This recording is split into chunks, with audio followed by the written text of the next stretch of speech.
কোটা আন্দোলনের জেরে আগস্ট মাসে চাপের মুখে পদত্যাগ করেছেন শেখ হাসিনা, পালিয়েছেন দেশ ছেড়ে। পরপরই সেনাপ্রধান জেনারেল ওয়াকারুজ্জামানের নেতৃত্বে দেশ পরিচালনার দায়িত্ব নেয় সেনাবাহিনী।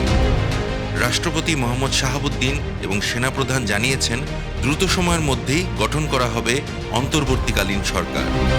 সাম্প্রতিক সময়ে মেয়াদ পূরণের আগেই বাংলাদেশের দ্বিতীয় স্বৈরশাসক শেখ হাসিনার মতো চাপের মুখে পদত্যাগ করেছেন বেশ কয়েকটি দেশের রাষ্ট্রপ্রধান।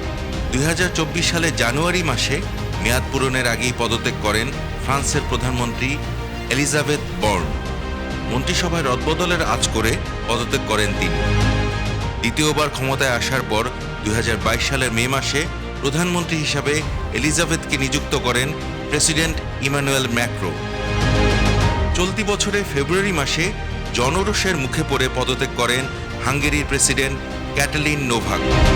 একাধিক শিশুকে যৌন নিগ্রহ মামলায় দোষী সাব্যস্ত হওয়া ব্যক্তির সাজা মওকুফ করেছিলেন তিনি। এজন্য জনরোষের মুখে পড়তে হয়েছিল ক্যাটালিনকে।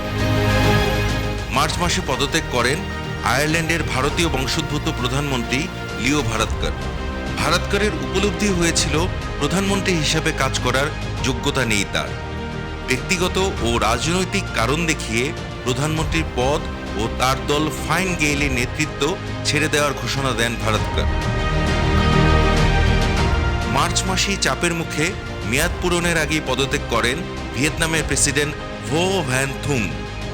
থুংয়ের বিরুদ্ধে দলীয় নীতি ভঙ্গের অভিযোগ উঠেছিল।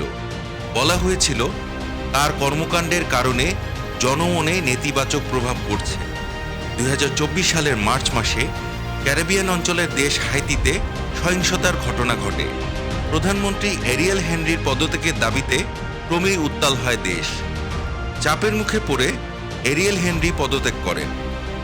এদিকে বাংলাদেশের উন্মত্ত জনতার গণভবন দখল ও শেখ হাসিনার দেশ ছেড়ে পলায়নের ঘটনা মনে করিয়ে দেয় শ্রীলঙ্কার চিত্র।